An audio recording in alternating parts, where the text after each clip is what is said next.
जय हिंद दोस्तों, स्वागत है आपका MLS न्यूज हिंदी में।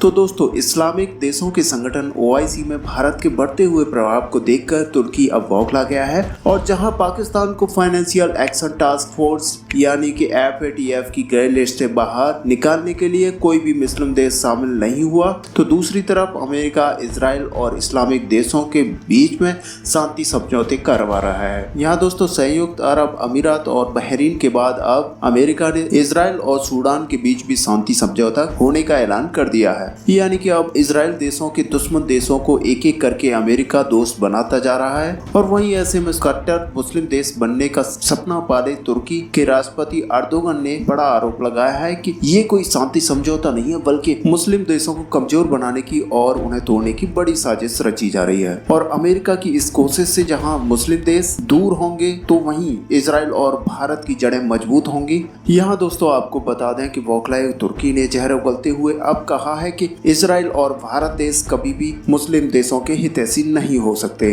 तुर्की का दावा है कि एशिया के अंदर आगे चल के इजराइल और भारत ही इस्लामिक देशों को कंट्रोल करेंगे और वहीं राष्ट्रपति अर्दोगन का कहना है कि रूसी हथियार खरीदने पर भारत को प्रतिबंधों की धमकी देना केवल अमेरिका का दिखावा है, क्योंकि ग्रीस के पास भी रूस मिसाइल डिफेंस सिस्टम है और ग्रीस भी नाटो संगठन का एक सदस्य देश है। इसके बावजूद अमेरिका ने ग्रीस के ऊपर कोई भी कार्रवाई नहीं की है और वहीं भारत को भी अमेरिका ने काफी हद तक नाटो संगठन के बराबर ही दर्जा देकर रखा है और भारत के पास भी बड़े पैमाने पर रूसी हथियार हैं। इसके बावजूद अमेरिका भारत को अपने हथियार बेचने के लिए तैयार है। ऐसे में तुर्की ने आरोप लगाया है कि ग्रीस को फ्रांस के अलावा और भी कई सारे यूरोपीय देशों का समर्थन हासिल है। वहीं भारत के पास बहुत बड़ा बाजार है, इसलिए अमेरिका केवल तुर्की पर ही एक तरफा कार्रवाई करता रहता है। वहीं बौखलाए तुर्की का यह आरोप भी है कि जब इजराइल और अरब देशों के बीच शांति समझौता हो रहा है तो फिर अमेरिका इजराइल को बड़े पैमाने पर अपने 5वीं पीढ़ी के लड़ाकू जहाज क्यों दे रहा है। तुर्की का कहना है कि एशिया के अंदर अमेरिका का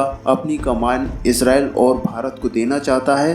वैसे देखा जाए तो तुर्की यूरोपीय यूनियन के बाद मुस्लिम देशों के बीच में भी अलग थलग पड़ता दिखाई दे रहा है। अब ऐसे में तुर्की इजराइल और भारत के मजबूत होते राजनीतिक समर्थन को पचा नहीं पा रहा है, जिसकी वजह से तुर्की किसी भी मंच पर भारत के खिलाफ जहर उगलने में और बाकी देशों को भड़काने में पास नहीं आता है। तो दोस्तों, वीडियो आपको कैसा लगा आप कमेंट करना ना भूलें। मिलते हैं नेक्स्ट वीडियो में, तब तक के लिए जय हिंद, जय भारत।